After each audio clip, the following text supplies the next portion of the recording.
Sou eu mesmo que peço?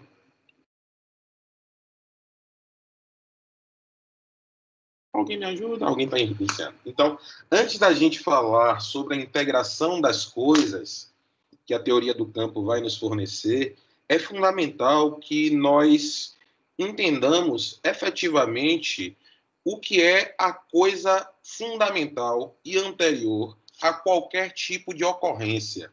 Seria similar a gente entender uma teoria, né, a partir dos elementos que configuram um sistema.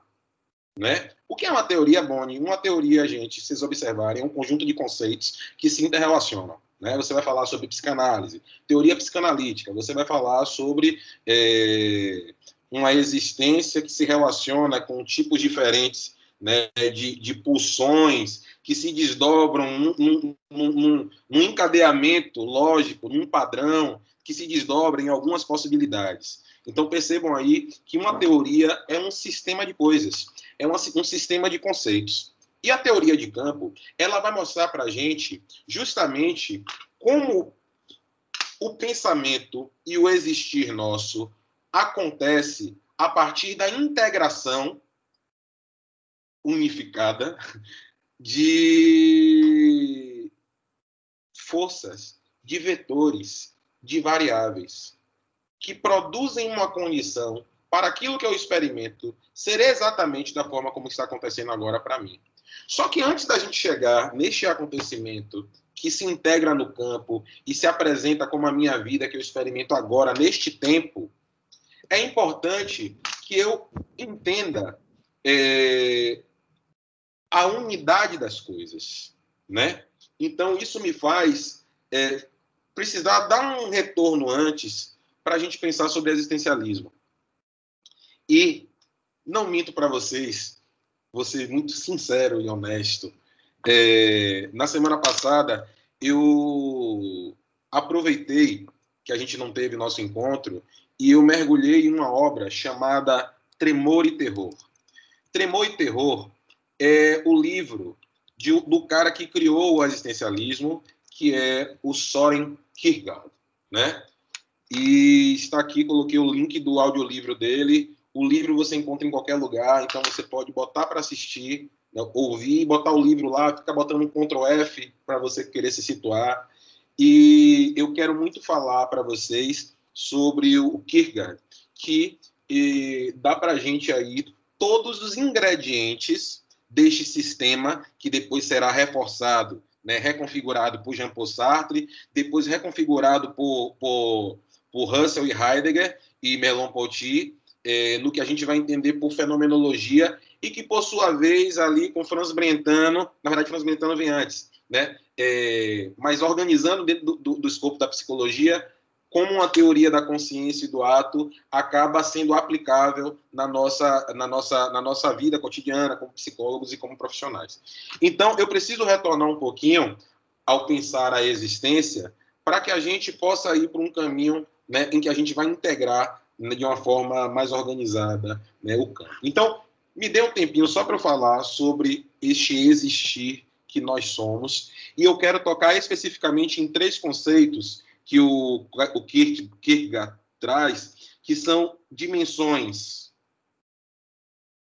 éticas, dimensões estéticas e dimensões religiosas ou de fé, né? Para explicar o que é o existir humano. Mas, associado a isso, porque isso daqui é uma dinâmica muito filosófica para a nossa cabeça, eu também quero trazer para a nossa discussão de hoje a dimensão organísmica.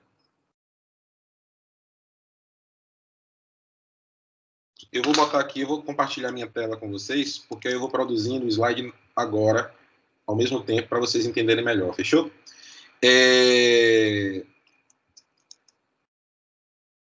Rapidinho. E, por favor, obviamente, como eu gosto muito, vocês podem me fazer perguntas a qualquer momento, tá? Ou então podem escrever aqui do lado. Eu provavelmente não vou estar enxergando vocês. Gente, como é que eu compartilho minha tela? Eu compartilhei agora, não foi? Anotações de reunião, galeria, tela inteira, aplicar efeitos, ativar agendas para gravação. Já está na tela inteira. É aqui.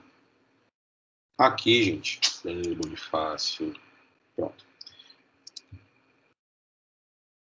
Me confirmem, por favor, se vocês estão enxergando a minha tela. Dá para ver sim, professor. Massa.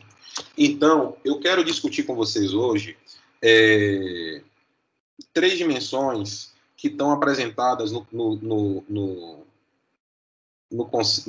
livro do Kierkegaard, que vai ajudar a gente um pouquinho mais na frente a entender melhor o que é esse existir que vai estar na nossa frente, tá? Que são as pessoas, que somos nós. Então, a gente precisa entender as dimensões que organizam o existir humano, que eu vou chamar aqui de dimensões éticas, estéticas,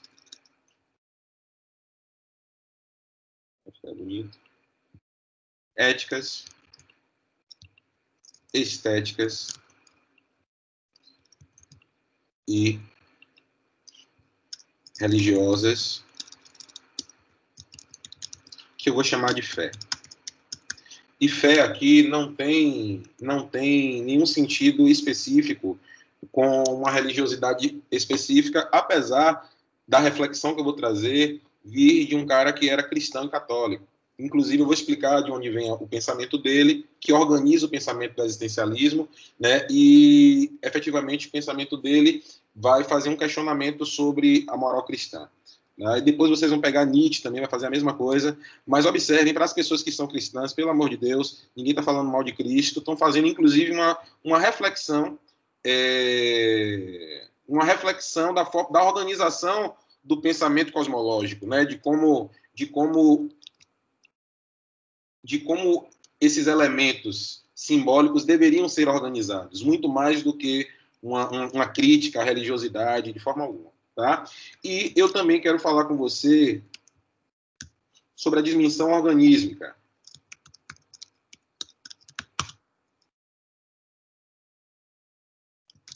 que em si vai apresentar aqui aspectos que são simbólicos,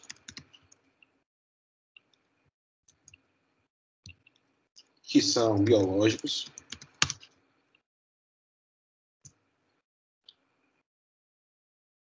e posso dizer que também que são culturais. Tá? Então, deixa eu botar uma outra cor. Esse papo daqui, e tem uma outra dimensão que vai ajudar a gente a entender campo também, que eu vou utilizar a palavra tempo, e o tempo vai ser representado por esse espaço em branco, que, por outro lado,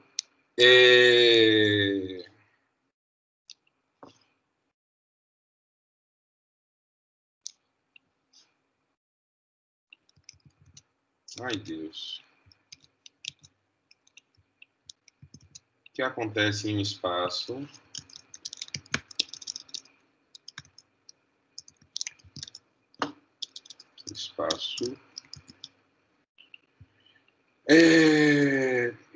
enfim, junto com outras pessoas, tá? Espaço, eu vou colocar história para a gente entender história. Contexto histórico. Que eu vou chamar de historicidade. O que é historicidade, Boni? Historicidade é a história do tempo. E a história do tempo é apresentada nos acontecimentos possíveis justamente por conta das interações humanas a partir de linguagem, a partir, né, que a gente está discutindo na outra disciplina sobre interações sociais, formando a sociedade. A partir da interação entre as pessoas vão se organizando, né, no tempo e, naturalmente, gerando consequências históricas, em termos de valores, em termos de acontecimentos, etc. Tá? Então, a nossa aula toda vai ser isso daqui, apenas isso daqui, e eu vou começar falando sobre isso para vocês, para depois a gente fechar tudo isso no entendimento disso aqui como um campo. E identifiquem que esse slide aqui que eu estou mostrando para vocês é uma totalidade, né? É uma totalidade constituída aí de partes, e a forma como essas partes estão organizadas aí ajudam você, mais ou menos, a entender, né, primeiro, o que é isto e a dinâmica disso daqui, do funcionamento disso daqui e, por fim, a utilidade disso daqui, né, para que serve. Tá? Então, podemos dizer que a existência humana, né, ela, antes de tudo, é representada pela existência de uma força em um corpo, eu vou chamar até de uma força incorporada, né, que passeia no tempo, no espaço, produzindo uma história que pode unicamente ser contada por ela, junto com outras pessoas de diferentes grupos culturais, em diferentes momentos no tempo, em diferentes momentos de amadurecimento afetivo, cultural, histórico, sempre e absolutamente sempre, inexoravelmente sempre, se encaminhando para o futuro, velho. O futuro é inexorável. Eu adoro essa palavra. Não há como negar, exceto que você retire sua vida agora, né? E ainda há controvérsias. Então, a existência, antes de tudo, é algo. E quando eu falo algo, que eu não consigo conceituar o que é a existência, efetivamente, o ser, no sentido do ser. A existência é algo que se encaminha para o futuro o tempo inteiro. E essa existência, sendo uma existência corporificada em um espaço, agora, por exemplo, neste momento, o meu corpo está na sala de minha casa. E nesse momento, o meu corpo está na sala de minha casa, com o ventilador ligado.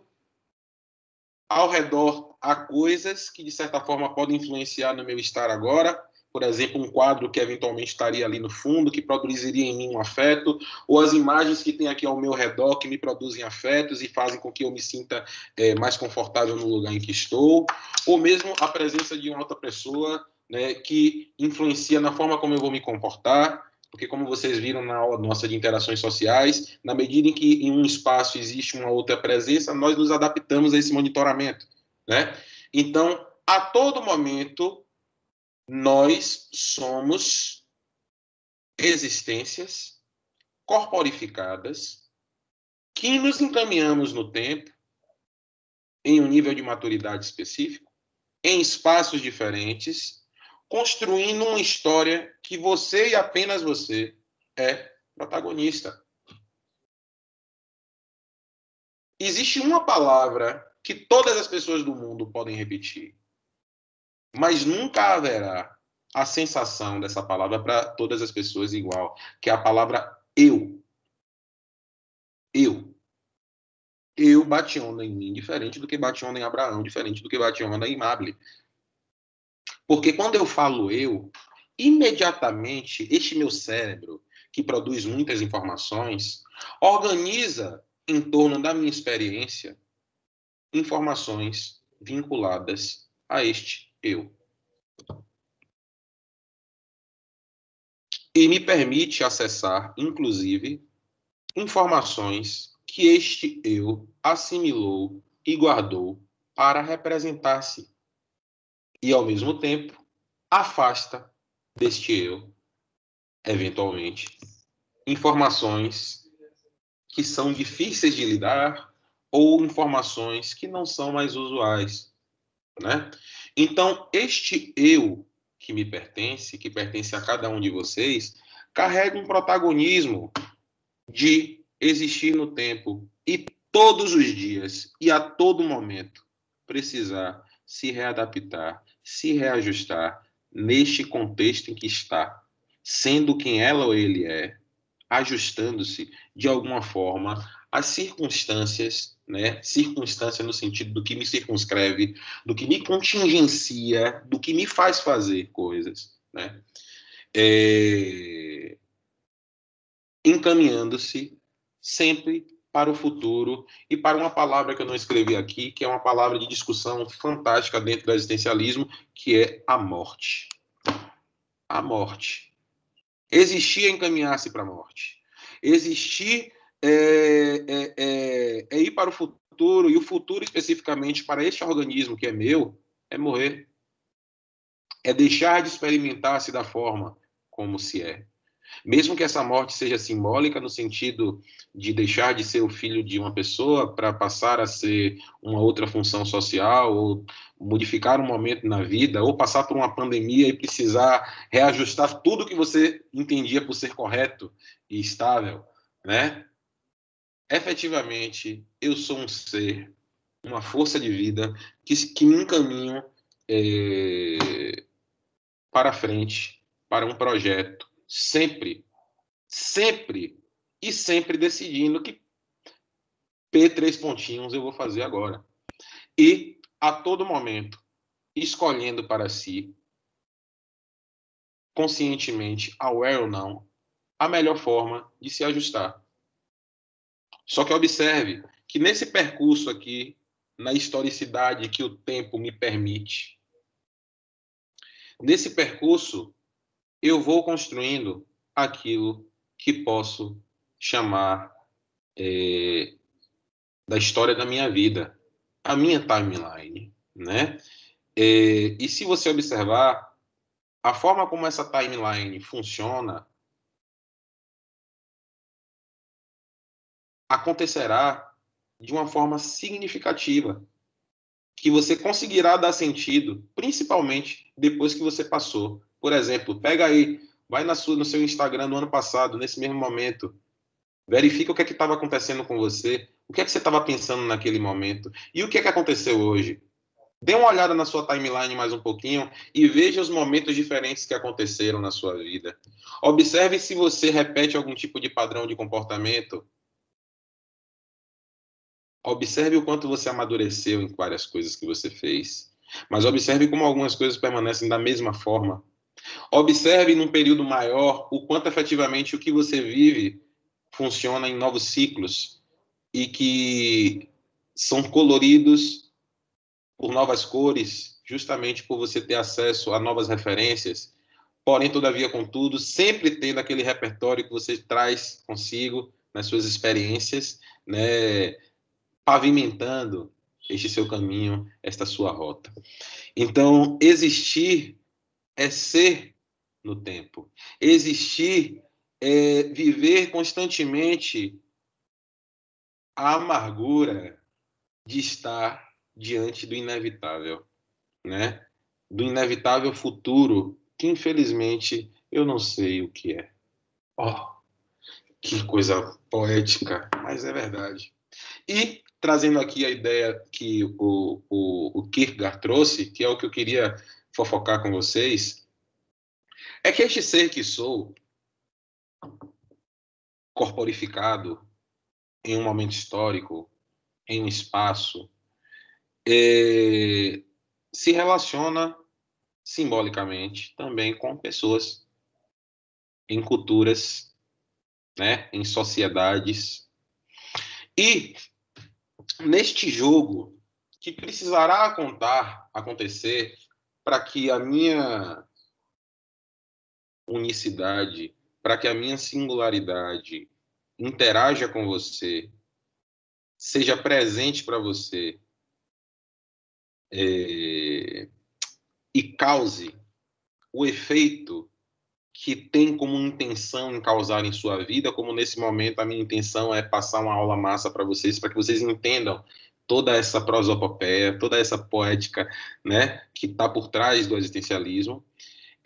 Na medida em que nós nos relacionamos entre nós fatalmente precisamos negociar. Negociar. A existência humana, por ser contingente, por estar no tempo, no espaço e na história, em cada momento, com outras pessoas, precisará interagir, precisará construir o novo pavimento desse futuro que criamos juntos. E isto só pode acontecer se relacionando.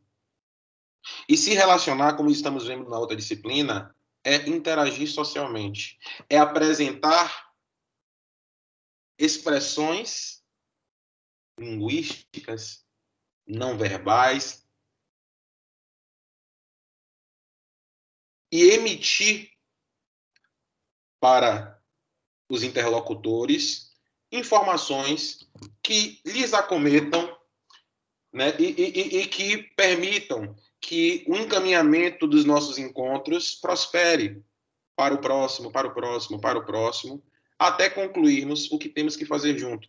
A exemplo da nossa disciplina, né, dar aula, nos encontrarmos até fechar o que tem que fechar. E fazer com que o processo histórico continue acontecendo. Acontece, meu povo bonito, que por trás de cada cabecinha que tem aí, existe uma experiência diferente. Existe um protagonista com experiências diferentes, de prazeres, de dores.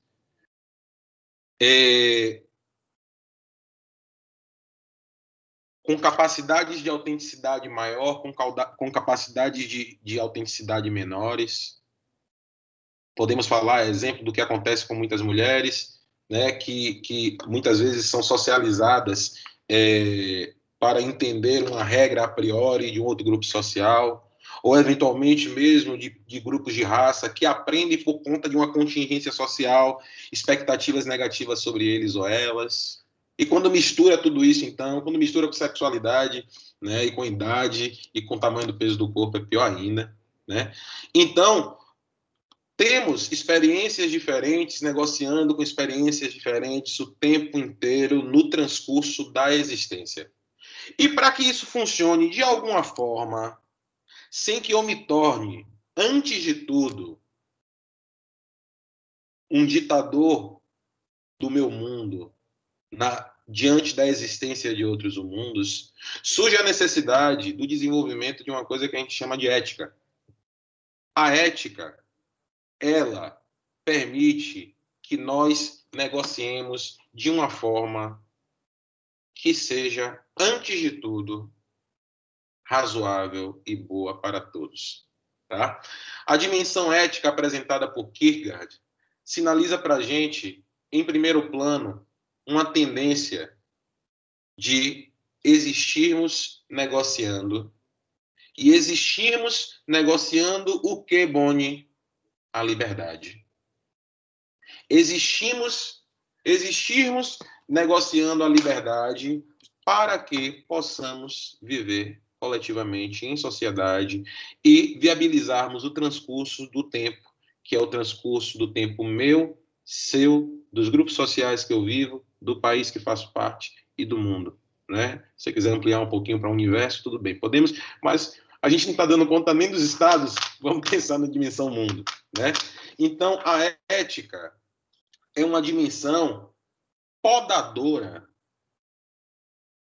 dos desejos humanos, que, como eu falei para vocês, em experiências diferentes, têm desejos diferentes.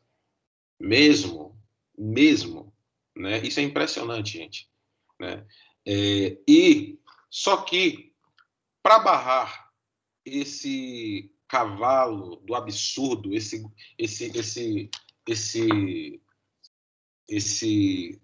cavaleiro do absurdo, que seria aí o nosso desejo pleno, poderia aproveitar, pegar aí para vocês entenderem melhor, o id da psicanálise, né, o inconsciente, que quer resolver as coisas.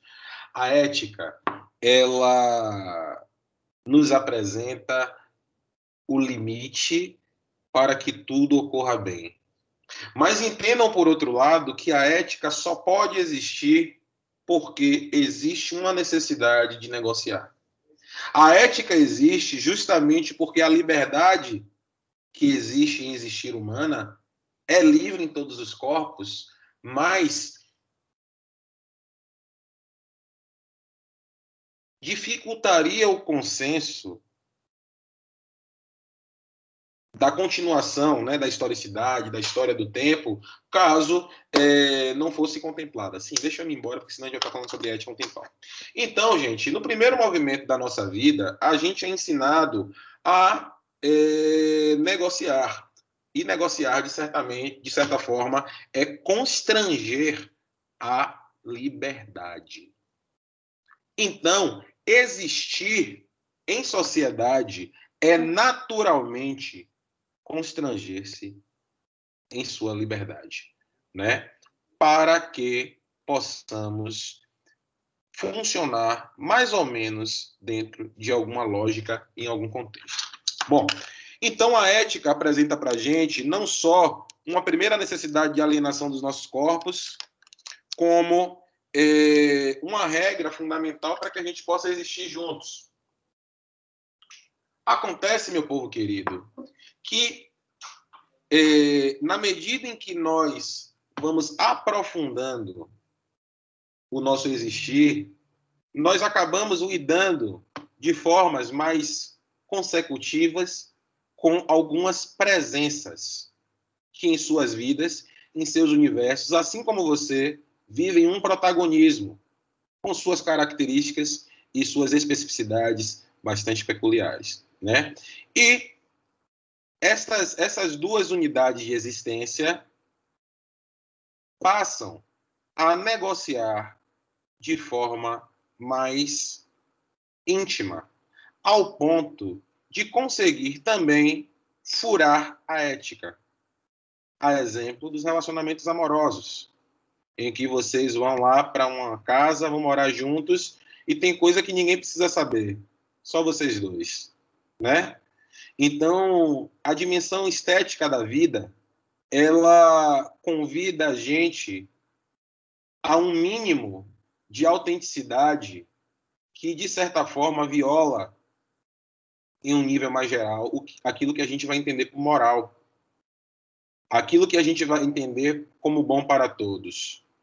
Quer um exemplo? Que, inclusive, está no livro do Kierkegaard. Quantas mulheres permanecem em relacionamentos sendo agredidas, né, não comentam com suas famílias, né, porque naquela dinâmica ali existe algum tipo sei lá, de negociação em que, eu também sou esquentada, né? Os pais, as mães, as famílias não sabem o que acontece dentro da casa das pessoas, mas existe ali um afrouxamento da liberdade, inclusive da segurança, né, para a manutenção da vida com outra pessoa. Então, a dimensão estética sinaliza para a gente os afrouxamentos de liberdade, ao mesmo tempo, aberturas para autenticidades, que nós acabamos realizando na medida em que nós vamos nos relacionando com as pessoas e com as instituições. Por exemplo, sabemos que não é bem recomendado que frequentemos espaços, né, de superlotamento de pessoas, mas o que seria amoral e, portanto, completamente antiético. Porém, todavia, contudo,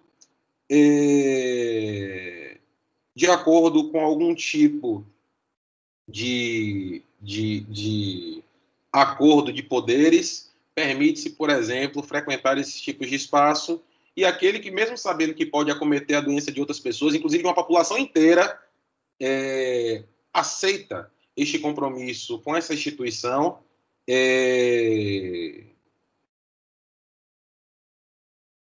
afrouxando, de certa forma, os padrões éticos, né, e adaptando-se esteticamente, né, àquele contexto. Ou seja, estamos fazendo o que não deveríamos estar fazendo, mas está tudo certo porque está aqui entre nós. né? Então, a dimensão estética, ela vai mostrar para a gente uma necessidade de negociação que nós temos o tempo todo, mas dentro de arranjos de grupos menos gerais, né, do que a sociedade como um todo, do que a lei que é colocada dentro de um papel para você seguir. Faz sentido isso que eu estou falando, gente?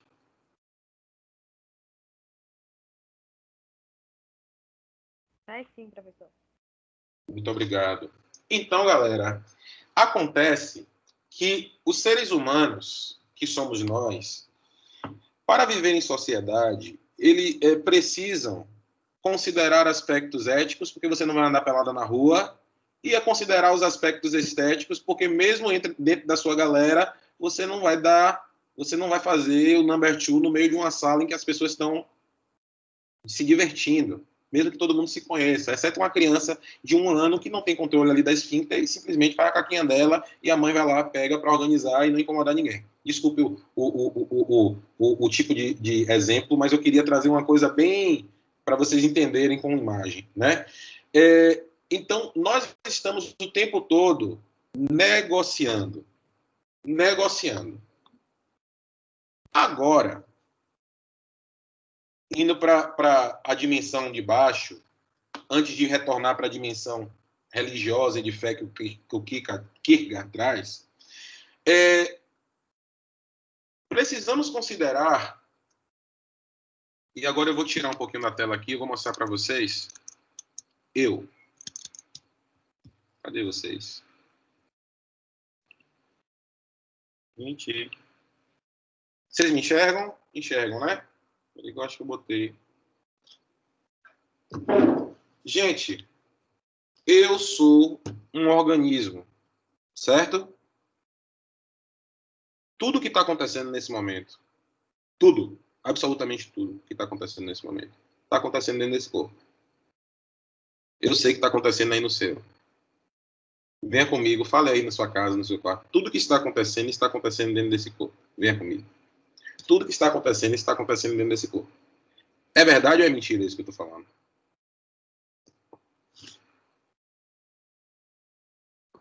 Melhor, tudo que eu tenho acesso está acontecendo a partir desse corpo. Faz sentido?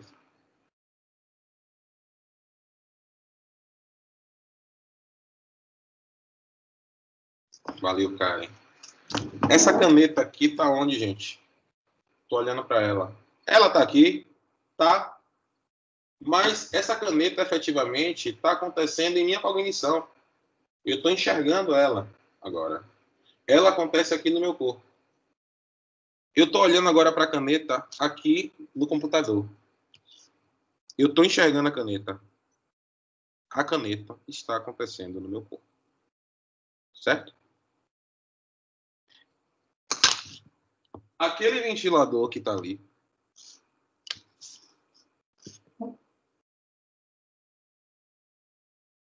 está acontecendo no meu corpo. Todos os eventos que eu tenho acesso estão acontecendo no meu corpo. Ponto, não há discussão para isso. Beleza? Mas eu estou mostrando para vocês que existe diferentes experiências deste corpo. Eu estou tendo neste corpo uma experiência de exterioridade, mas que percebo que acontece no meu corpo. Certo? Eu estou tendo uma experiência, tocando no meu nariz, de exterioridade, mas que está muito mais próximo do meu corpo do que aquela caneta. Tá? Eu estou tendo uma experiência de exterioridade olhando para as minhas mãos, mas eu consigo, inclusive, façam isso aí, por favor. Eu consigo perceber, olhando para as minhas mãos, que ela acontece na minha consciência de visão, mas, ao mesmo tempo, eu tenho uma experiência diferente porque eu sinto elas. Então, diferente da caneta, que era um elemento super exterior, eu começo a perceber o meu corpo. Até aí, tá dando? Agora eu vou convidar vocês para fecharem os olhos. e respirarem.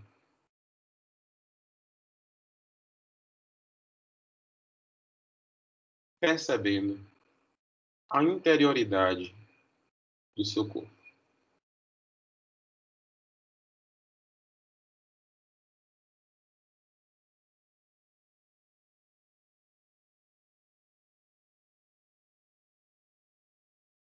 Eu vou convidar vocês para ficarem 2 minutos. Quem não está assistindo a aula vai achar isso ridículo, mas tudo bem, não importa. Vocês estão com a câmera fechada. Quem está afim vai aprender, vai sentir. Eu gostaria de convidar vocês para ficarem 2 minutos de olho fechado, em silêncio, só observando. Fechou? Vamos lá.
Retornando.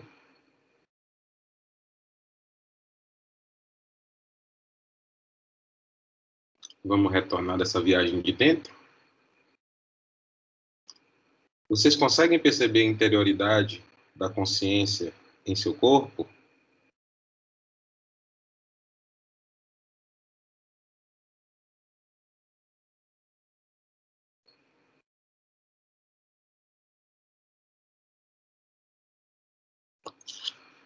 Massa, amable. Gente, enquanto vocês estavam em silêncio, provavelmente vocês perceberam pensamentos surgindo. Com certeza. Alguns, inclusive, eventualmente, que vocês não tinham controle.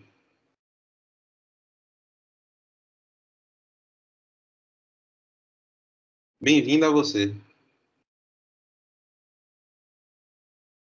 Isso aí é você o tempo todo, tá? Nós nos relacionamos com o mundo o tempo inteiro, muitas vezes, muito mais com o mundo exterior, inclusive julgando o mundo exterior, mas sem perceber que existe a qualquer momento diversas dimensões de experiência. Inclusive, uma dimensão de experiência que você tem menos controle e que acontece em você, portanto, é você. Portanto, observando-se os elementos que você está pensando, algo sobre você, você vai perceber. E digo mais, você aprofundando, é um convite que eu lhes faço, aprofundando a interiorização desta consciência em um estado de completo silêncio, naturalmente você vai chegar em uma experiência que eu vou chamar de experiência de vida, uma experiência de nada, uma experiência em que você literalmente estará numa sensação maior do que a sensação de um sonho. É aí que nasce a vida. É aí o paraíso, né? É aí o lugar da mais completa paz, né? Quem quiser, se o Kierkegaard falou isso sobre o cristianismo, eu posso falar também. É aí que nasce, é aí que mora o mundo espiritual, né? É aí que mora a fonte de qualquer coisa que existe. Só que vivendo o tempo inteiro aqui fora, olhando para a caneta, a gente acaba se afastando da possibilidade de acessar, antes de tudo, o que nós somos. E o único caminho para a gente conseguir dar conta de uma forma legal, sobre esta vida que nós levamos, da forma como ela está se apresentando para a gente agora, é entender que metáfora essa caneta que está fora, né, representa para o meu existir agora, né? Então, eu estou falando tudo isso para vocês, voltando aqui para o coisa, já olhando para o horário, para mostrar para vocês que nós, enquanto organismos que somos organismos simbólicos que experimentamos o tempo inteiro algum tipo de sentido neste corpo e que, eventualmente, precisamos negociar com o mundo de fora, tanto nos seus aspectos de dimensões espaciais, quanto nos seus aspectos éticos, que diz respeito à política, à relação com outras pessoas, quanto nas negociações nos menores grupos que nós fazemos parte. Acontece que este caminho da política, ou seja, o caminho de adaptação ao mundo de fora, afasta a gente do acesso ao imediato, ao intuitivo, intueu, né, dentro de si, que representa da forma mais fiel o seu estado de vida neste exato momento, tá? E, portanto, fala melhor do que você, do que qualquer outra pessoa, né? Então, é o lugar onde você encontra consigo mesmo, o conhece-te a ti mesmo, lá, que eu nem lembro quem foi que falou isso, não sei se foi Sócrates ou se foi algum outro... Mas, enfim, é um fundamento básico da filosofia, tá? No livro Tremor e Terror, o Kierkegaard ele vai trazer essa discussão trazendo a história de Abraão, que era o filho de Moisés, né? E Moisés foi, se eu estiver errado, alguém me conserta. Moisés, ele foi convidado pelo grande Deus, né? Pelo grande medo, a colocar o seu grande valor na roda, que era o quê? Matar o filho dele, levar o filho dele para um determinado local, o único filho, e matar, né? O único filho homem, se não me engano, e matá-lo, né? Então, o Kierkegaard, ele vai trazer uma discussão, antes de tudo, mostrando que o quanto Moisés também era um filho de Deus, não só Jesus, né? Abrindo aí a possibilidade de outros protagonismos, e inclusive mostra como o Moisés lida com a necessidade de lidar com o que a sociedade iria achar, ou seja, as condições éticas de um homicídio, de um holocausto contra o próprio filho, ao mesmo tempo, as dimensões estéticas que diriam respeito ao que a família dele iria achar, mesmo entendendo que ele era um missionário da fé. E, por outro lado, o entendimento daquilo que era efetivamente o desejo dele, seguir a Deus e matar o próprio filho, que nada mais era do que uma desculpa, uma explicação dele mesmo para aquilo que era um desejo dele, que o filho dele morresse. Então, não que Moisés quisesse que o filho dele morresse, mas, de certa forma, essa metáfora apresenta a ambiguidade dos prazeres diante dos deveres, tá? E a constituição da sociedade moderna, ela foi organizada para o afastamento da compreensão das ordens de fé,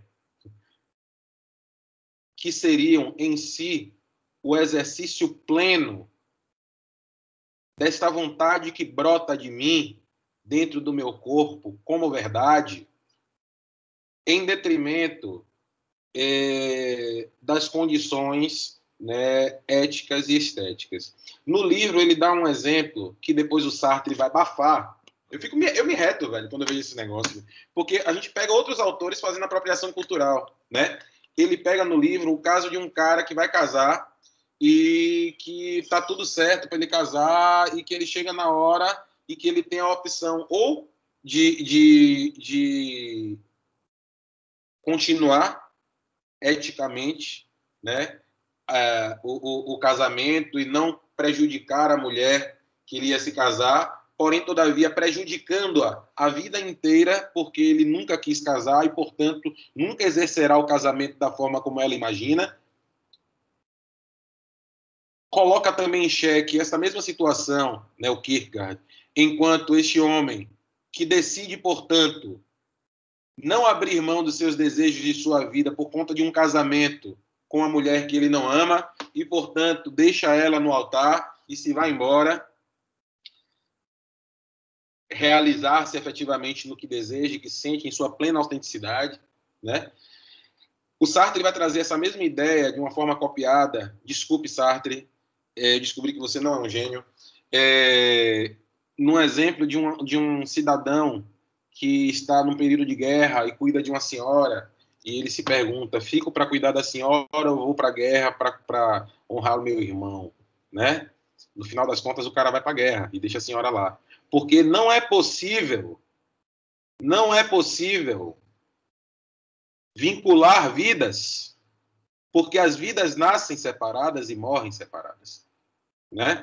Então, o existencialismo, fechando essa fala, mostrará para a gente que nós somos protagonistas de histórias verdadeiras e que essas histórias verdadeiras vivem em embates justamente por serem circunscritas em espaço, tempo, cultura, em uma historicidade, né, super simbólica, que exorta-nos, né, coloca a gente para se movimentar em direção, né, de algum tipo de adaptação. Só que aí, essa adaptação que nós adaptamos, já trazendo a ideia do campo, integra todas essas dimensões de minha vida em um fenômeno que se apresenta em minha vida agora, desta forma, a partir de metáforas, inclusive, se eu observar direito nesse campo, se repetindo em termos de assuntos, palavras, temáticas, em ciclos de um dia, de um ano, de 100 anos, 1000 anos, né? Então, gente, a nossa existência é um campo sistêmico, amplamente integrado, que se desdobra como uma unidade ontológica, como um migalhinho de feijão, imagine, numa linha do tempo, sofrendo as influências de todas as ordens, biológicas, psicológicas, sociais, de trabalho, políticas, econômicas. Observe agora, observe em que condição nós estamos. Estamos agora tendo uma teleaula. Eu estou na minha casa, vocês estão na casa de vocês.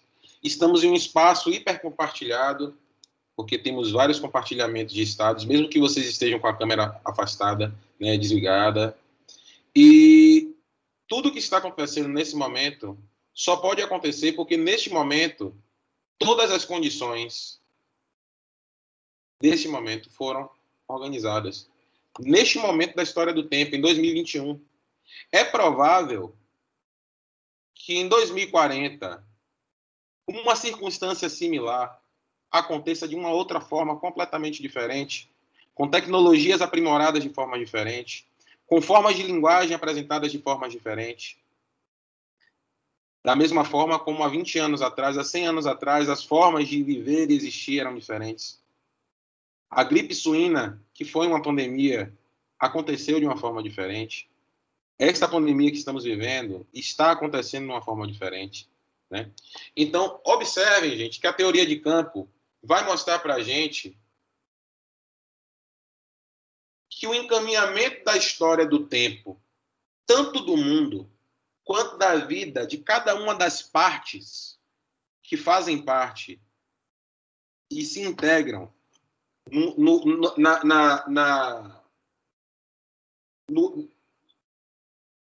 no transcorrer da história, das vidas e do mundo, né, é uma constante.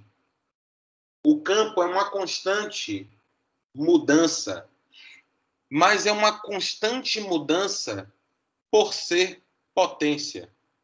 O que é ser potência, Boni? Por ser a possibilidade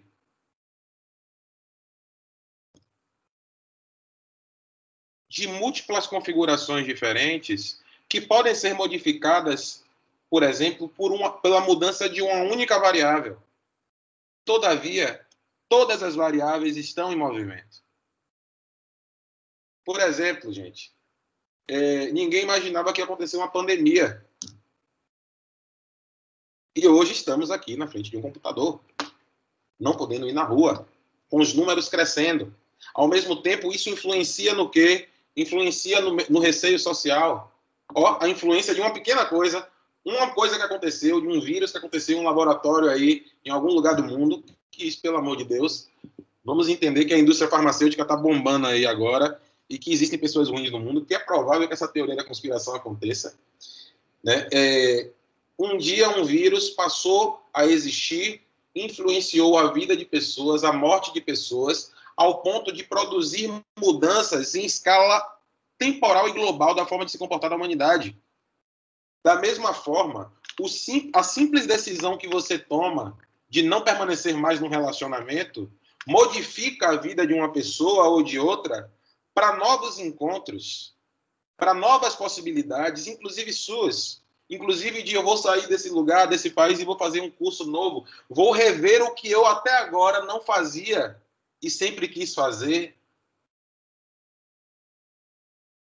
Ou simplesmente em um nível mais simples, a sua decisão de comer uma comida, de pedir uma comida, uma pizza no iFood hoje na hora do almoço, influenciará no seu corpo, na forma como o seu corpo vai estar durante o dia. E eventualmente influencia no seu humor à noite, que você vai ter uma reunião e vai conversar com a galera e vai ter mais uma necessidade de gastar mais energia para ficar com atenção.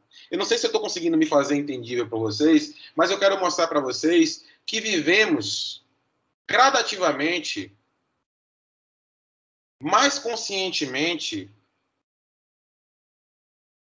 da existência de consequências em rede para os fenômenos que acontecem. Diferente do que acontecia no início lá do desenvolvimento da ciência positivista, em que visualizávamos apenas relações de causa e efeito. Não existe mais isso. Não dá. É insustentável. Tá? Então, a teoria de campo, ela vai mostrar para a gente como efetivamente o existir é um absurdo, pegando aí o conceito do Kierkegaard, como existir é um absurdo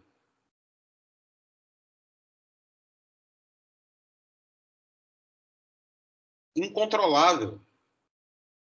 Acontece que enquanto eu sou um ser que vivo neste tempo de absurdo, a todo momento, será com a minha marca, com a minha assinatura, que eu viverei aquilo que eu estou vivendo. Fazendo, portanto, com que não importe o que eu faço ou com o que fazem comigo, e sim como eu me posiciono diante do mundo, diante de tudo que acontece agora comigo. Então, o existencialismo vai trazer a ideia de responsabilidade aí, a partir do momento em que entende que vivemos um absurdo interconectado com outros universos, nos quais me projeto o tempo todo e que posso, portanto, me entender a partir dessas projeções. Porque aquilo que me incomoda fala sobre mim, fala sobre o meu incômodo, fala sobre o que me acomete. As razões aí vai de cada um, vamos descobrir. Mas o quanto aquilo que está no outro é tão importante ao ponto de eu investir um afeto. e que certamente diz respeito a alguma coisa minha. Ao mesmo tempo, o quanto aquilo que admiro no outro me acomete e fala sobre mim. E fala o quanto meu coração bate naquela direção. E que, portanto, se eu for com fé, certamente realizarei. Porém, todavia, contudo, interagir com o outro, em sendo outro, como essa caneta, uma projeção, algo exterior, algo que eu não posso saber em verdade, em essência, apenas o que eu posso imaginar e projetar, encontro neste outro, ou nesta caneta que seja, literalmente um inferno. O inferno são os outros, porque eu tenho que negociar com eles e com elas para poder existir da minha forma possível.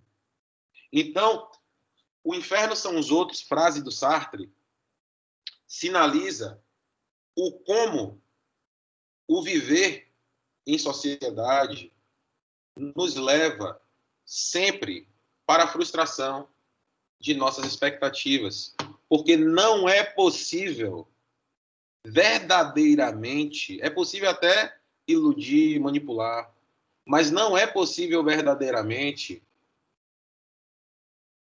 fazer com que o outro tenha vontade de fazer o que você gostaria que ele fizesse, né? Ou agir ou pensar como você gostaria que ele ou ela agisse ou pensasse, né? Então, essa complexidade toda coloca em xeque a nossa capacidade de afirmarmos em primeira pessoa o que nós somos, o que nós sentimos, e coloca no lugar de personalidades livres,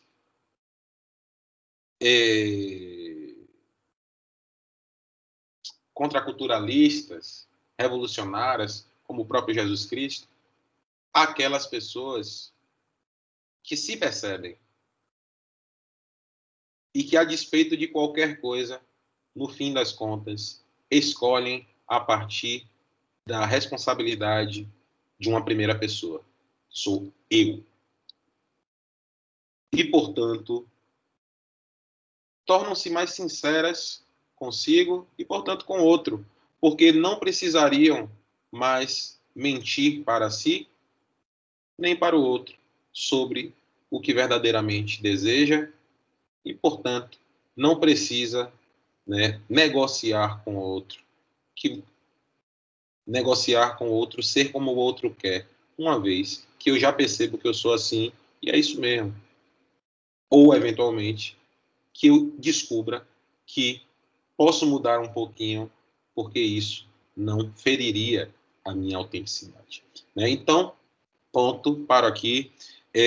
Essa foi uma apresentação articulando, né, as dimensões éticas, estéticas e religiosas em Kierkegaard, né, que é o precursor, o cara fundamental do existencialismo. Antes de Kierkegaard não existia existencialismo, não existia, portanto, nada, né, desses pensamentos.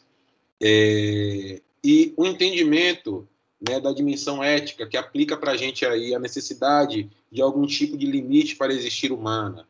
As dimensões estéticas, que, como num quadro, sinaliza a negociação entre grupos menores, entre duas unidades, a possibilidade de existir, e a possibilidade da dimensão religiosa ou da fé, né, que é aquela que se coloca literalmente diante de um mundo absurdo, que simplesmente vai se desdobrar e eu não tenho controle, porque eu não tenho controle de todas as variáveis. Tenho controle apenas sobre como vou lidar com isso a cada momento, né?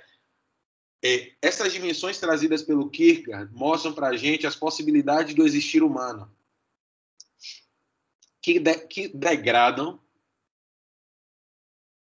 desde a má-fé em negar o que se sente, o que se deseja, diante de um bem maior, que seria a ética, quanto a o outro lado, que seria a completa autenticidade da fé, né? E, no meio do caminho, a eventual inautenticidade, né, da dimensão estética. Mas não esquecendo nós que esses indivíduos que somos nós, que existem, que são para o futuro, que existem para fora, são incorporados. Incorporados. São vidas incorporadas. Vidas incorporadas. Vidas incorporadas, né? Inclusive, podemos aí trazer discussões para os aspectos mais relacionados com as cosmologias, inclusive religiosidades, que entendem a espiritualidade como uma possibilidade, como as religiões de matriz africana, como as religiões também de matriz europeia, como o espiritismo de Allan Kardec, né?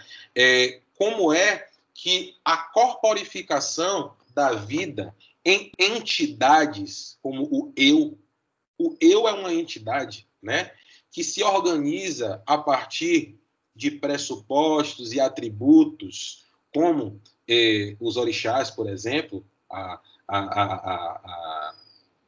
Iemanjá, que, por exemplo, representa como Maria, a grande mãe, o mar, aquilo que duplica, aquilo que acolhe, mas ao mesmo tempo traz em si o seu absurdo e beleza, né? Da mesma forma como essa entidade mitológica, mítica, né? Como uma mítica que a gente possa pegar lá da Grécia, do Sísifo, aquele que carrega uma pedra e que toda hora a pedra cai e ele tem que voltar para o começo, ou mesmo uma entidade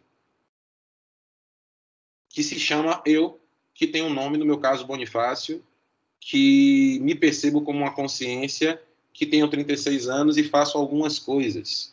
E deixo rastros no mundo sobre a minha existência, nas relações com as pessoas e com as coisas que faço.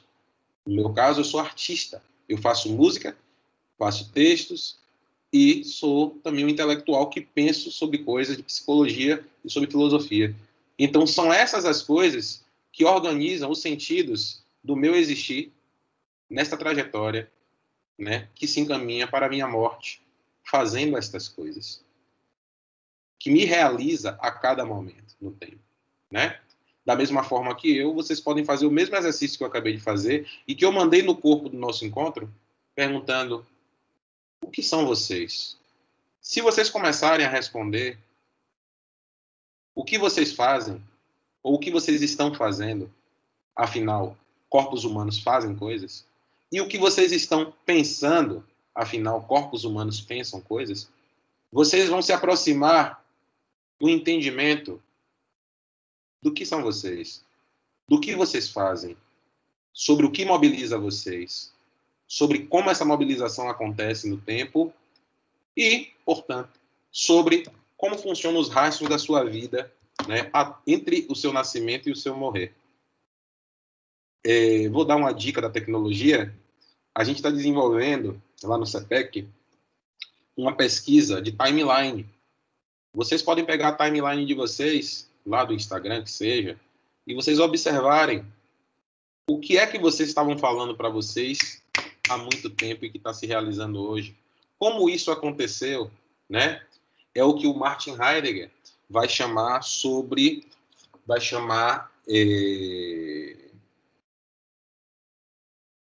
da manualidade, né? Que é o resultado dos rastros que os nossos corpos e as nossas imaginações deixaram no mundo, como as nossas artes. Como nós, enquanto seres humanos, nos replicamos no mundo naturalmente, transformando o mundo à nossa imagem e semelhança.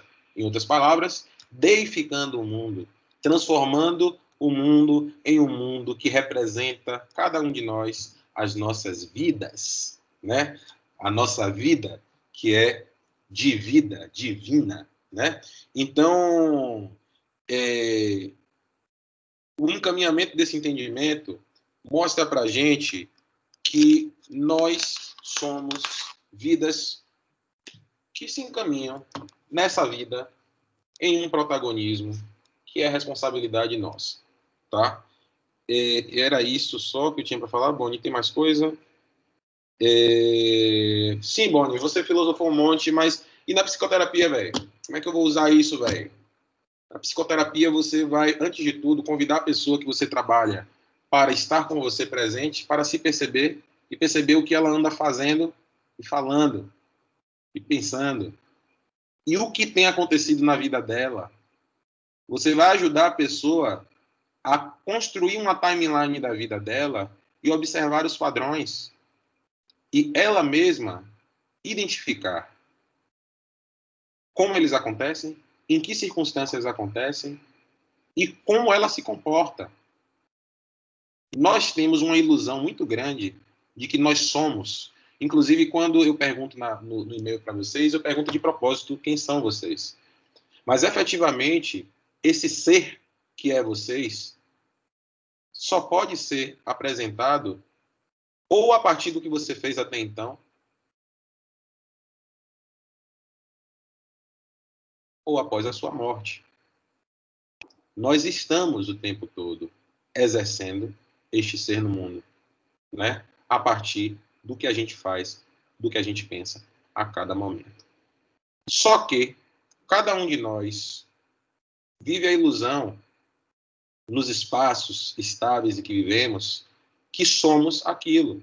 Mas como já aprendemos lá na disciplina outra, a todo momento estamos em circunstâncias diferentes, que nos convidam a nos comportarmos. E digo mais, nós só percebemos como nós nos comportamos depois, porque enquanto estamos performando, o nosso próprio corpo está, né, conscientemente se adaptando, eventualmente, sem a nossa consciência racional disso. Então, chego à conclusão de que, efetivamente, nós somos corpos vivos que construímos a historicidade do tempo. Isso é Heidegger. E que, efetivamente, não temos controle sobre o tempo, não temos controle de quem somos, mas, ao percebermos isso, justamente por percebermos isso, adquirimos a tutela de decidirmos, de nos responsabilizarmos a cada momento pela consecução de nossa vida e, portanto, da nossa morte também. Ponto, gente. Chega. 1h20 aí de Bonifácio falando de filosofia. Agora eu quero ouvir vocês, devem ter perguntas. Sim, Boni. Professor, eu sei que não tem nada a ver com a discussão, mas Moisés não era pai de Abraão, não. Vem cá, deixa eu ver quem era. Quem era o pai? Deixa eu pegar aqui. Porque eu sempre me esqueço. Depois que eu li 100 Anos de Solidão, eu não me ligo mais. Tremor e terror. Mas eu sei que Abraão está na história.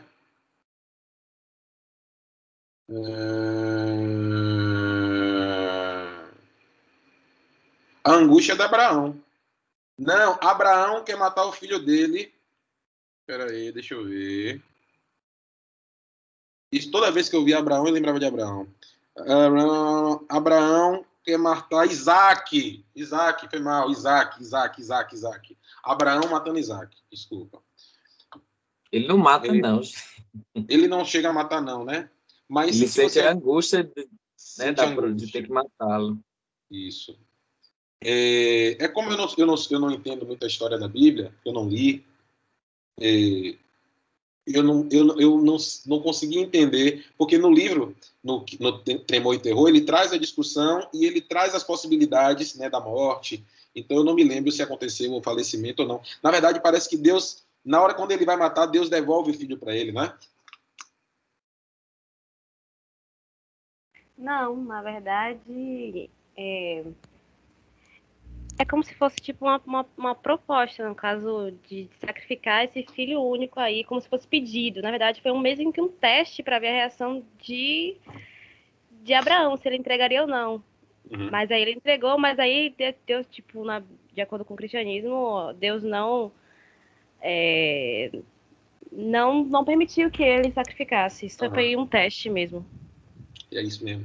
Então, vale a pena a leitura do Tremor e Terror, porque ele vai trazer algumas discussões interessantes aí nesse ínterim. Pegando, inclusive o Kierkegaard, ele era um cristão, se não me engano, ele inclusive era uma pessoa que fica dentro da igreja, me esqueci, e traz uma reflexão muito interessante, retirando da tutela do cristianismo o pecado, e responsabilizando a gente das nossas decisões, né?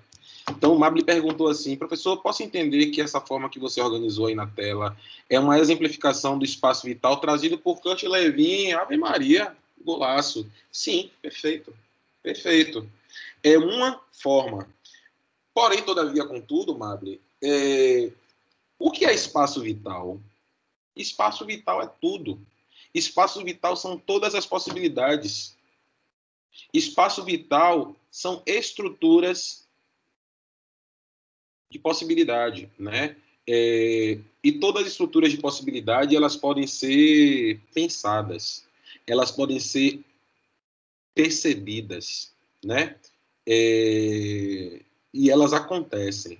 Por exemplo, faz parte do meu espaço vital, das coisas que dizem respeito ao meu espaço vital, as minhas relações com amigos, com família, com desconhecidos, com estudantes que têm relações, né, de intimidade super diferentes, né, desde aqueles que são meus amigos, que a gente troca ideia constantemente, desde aqueles que nunca trocaram ideia.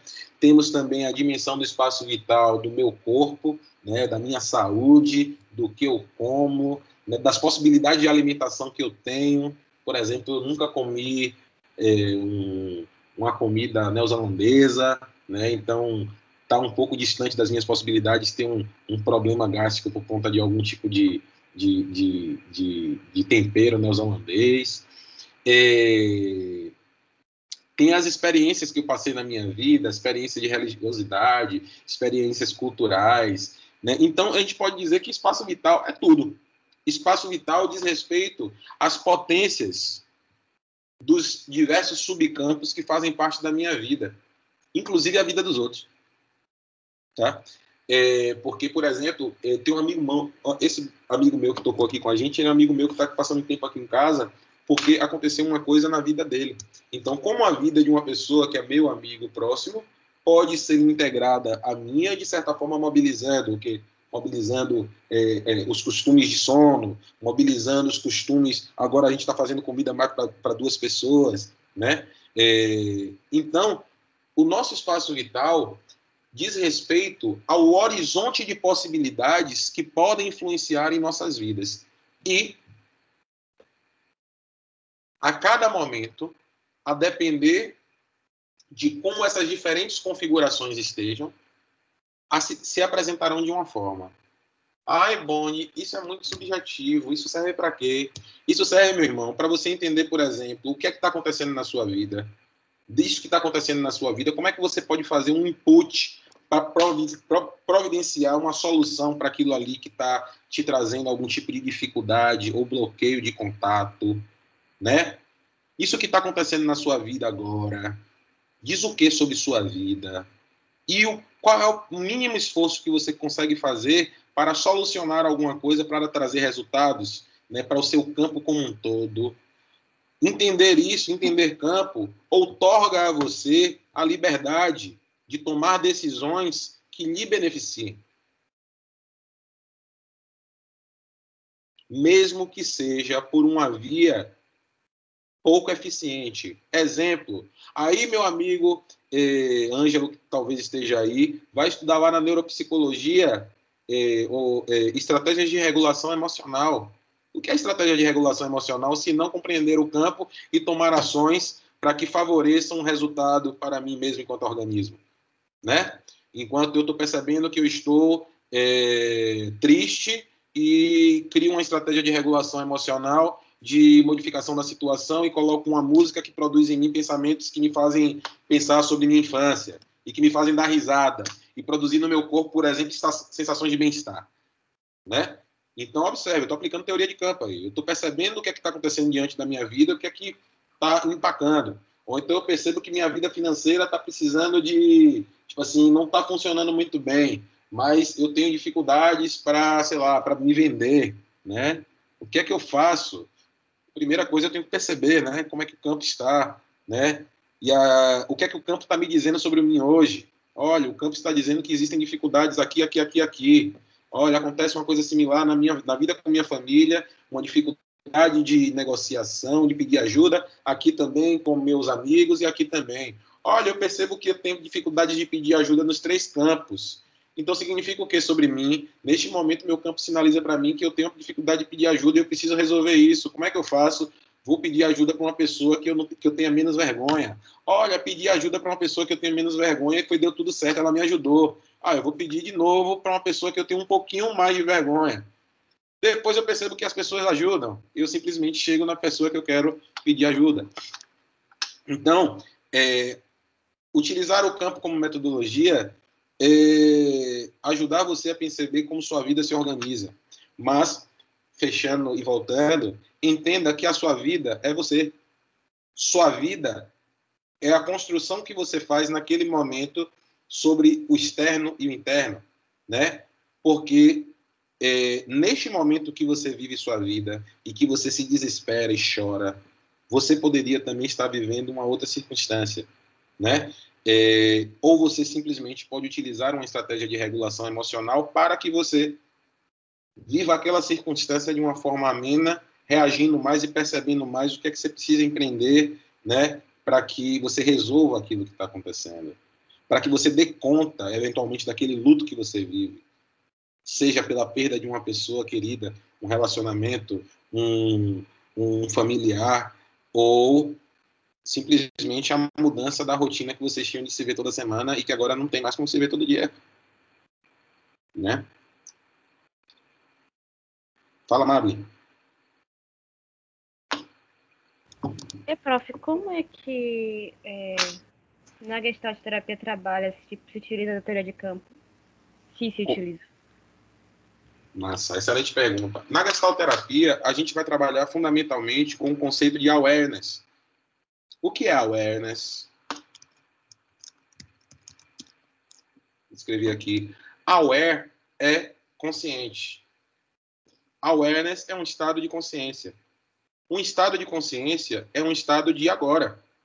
Então, na Gestalt terapia, eu vou convidar as pessoas para perceberem o que está acontecendo agora. Aonde? Na vida dela.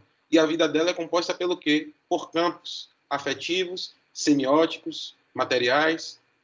Então, na Gestalt terapia, a gente vai favorecer que a pessoa perceba como as coisas estão acontecendo. E em percebendo, que ela conclua o que é que está acontecendo.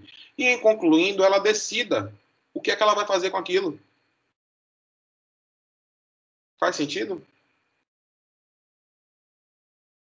Sim, né? Já que na teoria de campo trabalha com um todo, né? Isso. Mas o todo, Mabel, é justamente isso que se apresenta. Porque o fenômeno da minha vida sou eu. Eu sou o todo da minha vida. Essa experiência que eu vivo aqui é uma experiência de todo. E eu posso falar sobre as partes dela, eu posso falar sobre as partes desse todo enquanto falo. Eu estou falando sobre esse todo enquanto falo. Então, eu na Gestalt, eu utilizo isso aqui que eu estou falando como novelo para perceber o que estou falando, como estou falando. Em outras palavras, como estou fazendo isso que faço. Como dou importância a isso que dou importância agora e não dou importância a outra coisa. Como eu existo. E como isso que... E como esse eu existo é organizado a partir das coisas que existem em minha vida. Meu trabalho, minhas relações, meu corpo, minha espiritualidade, as bandeiras que levanto, né? Então, o nosso trabalho vai ser constantemente de convidar a pessoa a perceber-se. A perceber-se. Eu acho, gente, que é a coisa mais simples do mundo. É óbvia. Mas que a gente precisa criar teoria e explicações para simplesmente convidar a pessoa para falar em primeira pessoa. Eu sou, eu estou, eu sinto, eu receio, eu evito. E a partir desse primeiro eu, falar outros eus. Eu evito porque me causa mal. E me causar mal me faz mal. Eu não gosto de me sentir mal. E não gostando de me sentir mal, prefiro utilizar uma estratégia que me faça sentir bem. Observe o que eu estou fazendo comigo mesmo. Eu estou puxando a partir do primeiro eu mais informações sobre mim para eu perceber. E quanto mais eu percebo, mais eu amplio. E quanto mais eu amplio, mais eu resolvo, mais eu oxigeno a minha vida. Mais eu oxigeno as minhas decisões, né? Então é isso. Eu poderia concluir a disciplina de vocês com uma aula de 10 minutos, convidando vocês a falar em primeira pessoa. Só. Se percebendo. Percebendo o que acontece ao seu redor. E é isso. A partir dessa percepção, gradativamente vocês vão perceber mais. Perceber mais. Perceber mais. É o perceber dentro e organizar fora. Diferente do que a gente vive, que é o perceber fora e se angustiar dentro. Mal-estar na civilização, né? Faz sentido?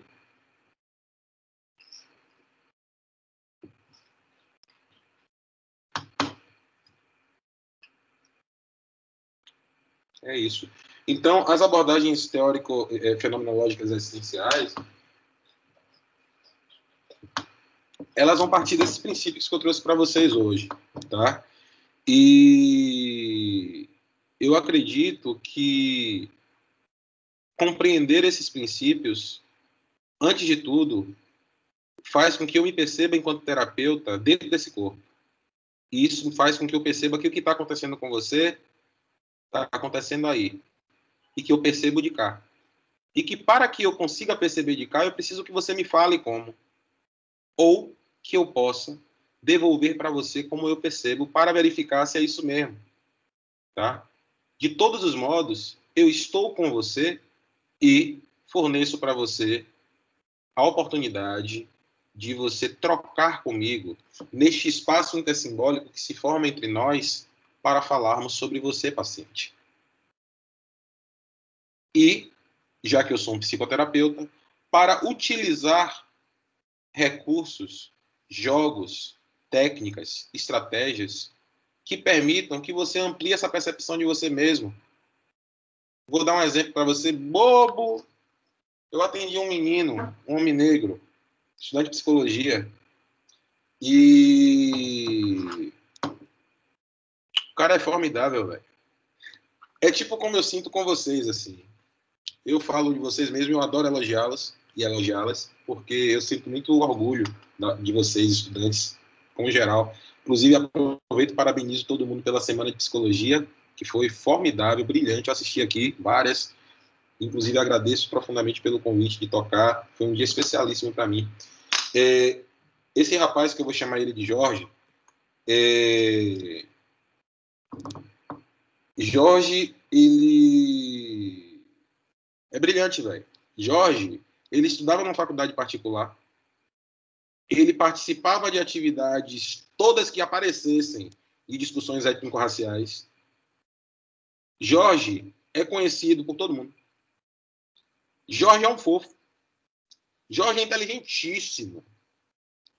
E só que Jorge estava no último ano da faculdade, prestes a se formar. E Jorge tinha questões muito sérias de autoestima. Um belo dia, atendendo Jorge na pracinha, em frente ao consultório, ou seja, indicando para vocês que existe uma forma fora dentro do setting, né, quadrado de atender pessoas. Convidei, velho, vamos para a pracinha? Vamos sentar lá na pracinha, trocar uma ideia na pracinha. Sentei com o Jorge na pracinha e Jorge trouxe para fora, né, a partir da sua narrativa, os seus receios. Naquele momento, eu utilizei uma técnica idiota e simples. Eu falei de Jorge em nome de outra pessoa. Eu falei assim, rapaz, Jorge, tem uma pessoa que eu conheço que está passando por uma coisa similar a você. Tipo assim, velho, ele é um cara que faz parte de grupo de liga acadêmica de outra faculdade também, velho. Eu vou até te apresentar ele. E ele é um cara que também está se formando agora e falei. Aí eu falei para Jorge, vem cá, Jorge, se você pudesse dar um conselho para ele, eu não sei o que falar para ele, o que é que você falaria para ele? Aí Jorge falou, velho, eu falei para ele que ele pode ficar de boa, ele tá de boa, tá tranquilo, Enquanto o Jorge falava, eu falei assim, Jorge, eu tô falando de você. Esse cara que eu acabei de descrever é você. Aí o Jorge fez assim, ó. Aí eu falei para Jorge, você percebe, Jorge? Ele falou, percebo. E aí eu peguei para ele assim, o que é que você consegue perceber? Na hora ele falou para mim assim, eu percebo que é possível. E aí eu cheguei para ele e falei, continue repetindo isso. Ele, é possível, é possível. E aí eu continuei pedindo para ele, enquanto você fala, observe os pensamentos que vêm. Aí ele, é possível, é possível, é possível. Ele começou a enxergar uma circunstância, uma situação, que de certa forma mobilizou a decisão dele para fazer algumas coisas que ele tinha receio. Aumentou a autoeficiência dele, como Boni, simplesmente ampliando a percepção dele daquilo que ele fazia. Tá? Então, a Gestalt terapia ela vai funcionar oferecendo recursos para ampliar o awareness, para ampliar a percepção. E, óbvio, no final também ele percebeu que ele estava, de certa forma, sabotando o processo dele mesmo. Tá? Então, a Gestalt terapia é uma abordagem de encontro, é uma abordagem de não julgamento, é uma abordagem de... E aí, man? Me conte, como é que tá você? É uma abordagem que entende que a própria angústia do existir de cada pessoa é problematizadora por si mesma. E que se você se apresentar diante de uma pessoa com presença, naturalmente ela vai começar a falar. E que o seu trabalho vai ser articular o que ela fala e entregar para ela, para ver o que ela percebe e ajudá-la a decidir. Só isso. Ponto. Isso é gestalterapia.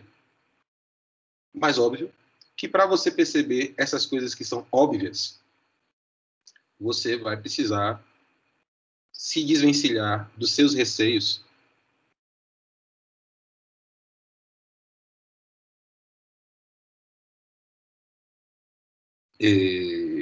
Na sua prática. Porque quando você tem algum receio, sobretudo se você ainda não está madura no campo, né, certamente você não vai ter uma obviedade. Então, terapeutas é prestar atenção no óbvio. O que é óbvio? O que é óbvio que a pessoa fala. E o que ela faz. E entregar para ela o que é óbvio, devolver. Por exemplo, uma criança. Uma criança tá badernando pra caramba e você pode chegar para ela e dizer assim, filha, você percebeu que quando você fez isso, isso e isso, seu coleguinha chorou? Você percebeu que porque o seu coleguinha chorou, a mãe dele ficou chateada? Como é que você se sente em relação a isso?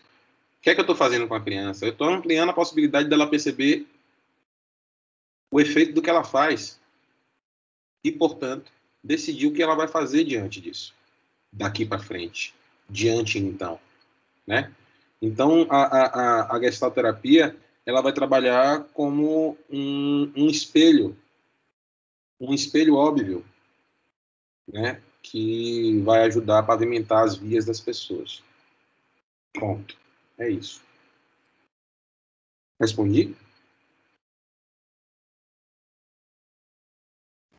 Com certeza, professor. Obrigado, Mabel. Sempre jóia suas perguntas. Alguém mais quer fazer alguma pergunta? Quer trazer alguma elucubração?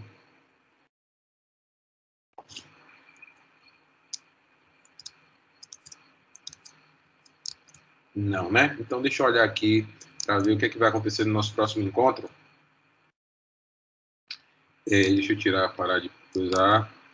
Nosso próximo encontro, se não me engano, a gente vai estudar neurose, eu acho. Eu adoro. Instagram não. É o que, gente, que a gente vai ver aqui? Sagres. E no próximo encontro, a gente vai estudar sobre, se não me engano, Sagres do Neri, os mecanismos neuróticos, né? Eu considero aqui que eu já falei de existencialismo, falei de teoria de campo. Não, eu acho que eu preciso falar ainda sobre fenomenologia, só que eu acho que a minha fala sobre fenomenologia vai ser muito breve, porque eu já falei demais sobre consciência, sobre linguagem, sobre fenômeno, sobre esse processo e psicologia da Gestalt. Deixa eu olhar aqui onde é que a gente está. Por isso que é bacana fazer esse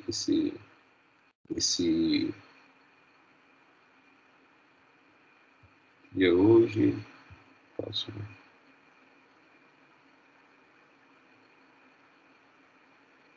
Temos 7. Próximo encontro a gente vai falar sobre fenomenologia, tá?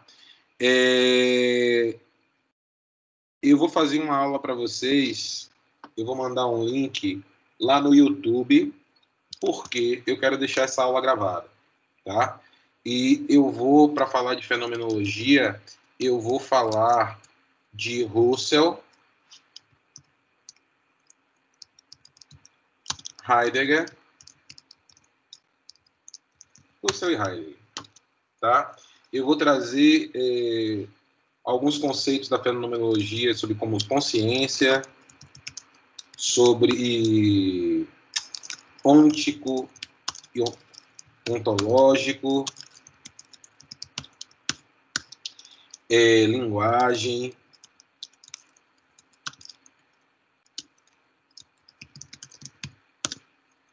e eu vou mandar para vocês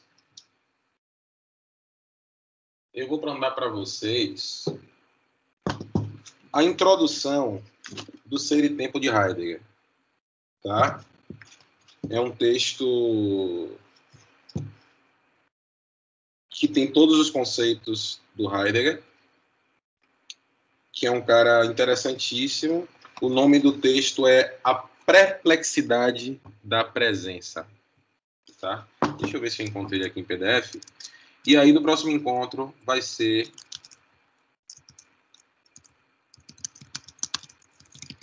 A Perplexidade da Presença, que é de... Quem foi que escreveu esse texto? Márcia Sá Cavalcante. Márcia Sá.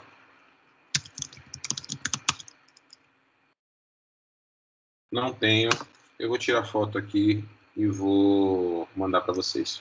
Fechou?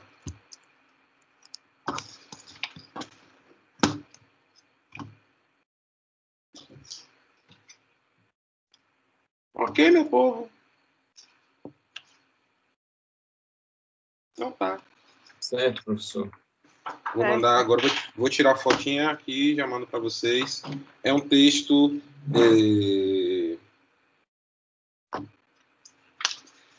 que eventualmente vocês vão ficar assim, que coisa meio estranha, mas é um ponto de partida para que a gente entenda os conceitos fundamentais na fenomenologia. Aí depois disso daqui a gente vai para onde? Depois disso aqui a gente vai para a Gestalt prática mesmo, né? Relação dialógica. Não, eu vou sair de filosofia e vou entrar logo na discussão mesmo da Gestalt terapia. Beleza, meu povo? Porque eu considero que esses encontros até agora contemplaram o que vocês precisam saber, entender. Eu acho que, inclusive, entregou até mais, porque é um tipo de reflexão que você precisa amadurecer, e só amadurece com o tempo, assistindo, pensando, refletindo, discutindo, né? Então, mas, por outro lado, eu admiro vocês muito. Eu admito para vocês que, se vocês entenderem essa primeira parte, meu povo, vocês vão ser psicoterapeutas brilhantes na vida, porque um método de trabalho, ele é pautado na epistemologia, né? Então, não é o contrário. Não é o contrário. Não pode ser o contrário. Por exemplo, um gestalterapeuta que não entende o conceito de liberdade, tá por fora, velho. Né? E a liberdade, ela acontece em todos os corpos, agora, nesse momento. Mesmo que essa liberdade seja constrangida a um contexto, a uma língua, né? Eu sempre vou fazer da minha forma, né, exclusivamente da minha forma, como posso, aquilo que faço, aquilo que falo, aquilo que penso, até porque o meu pensamento não é acessível a ninguém. O meu pensamento só é acessível a quem eu decidi falar, né? E o meu pensamento está acontecendo a todo momento. todo momento meu pensamento está acontecendo. O de vocês também. E a todo momento esse pensamento se apresenta para mim a partir de uma figura, né? E esta figura, este ente que a minha consciência a todo momento se conecta para me falar sobre o que eu estou agora, esse ente faz de mim o que eu chamo de Dasein, que é o ser no mundo, em Heidegger, né? Que somos cada um de nós. Só que esse ser no mundo sou eu. Esse ser no mundo é o que eu faço do mundo. Esse ser no mundo é literalmente essa vida minha que está nesse mundo. E antes de estar nesse mundo, está nesse corpo, né? Que, de certa forma, é uma parte desse campo mundo, né? Então, enfim, é tudo muito articuladinho. Então, eu vou tirar a foto logo aqui para não me esquecer, ou então não deixar para depois. E já mando para vocês aqui. Fechou? Um beijo, um abraço, um tudo de bom para vocês sempre. Tamo junto. Até a próxima. Se tiverem dúvidas, podem fazer perguntas que eu tô aqui. Valeu, professor. Tchau. Valeu, Abraão. Um abraço. Tchau, Muito Banho. obrigado. Obrigada. Tchau, Karen, gente. obrigado. Tchau. Tchau. Um abração. Tudo de bom para vocês. Falou.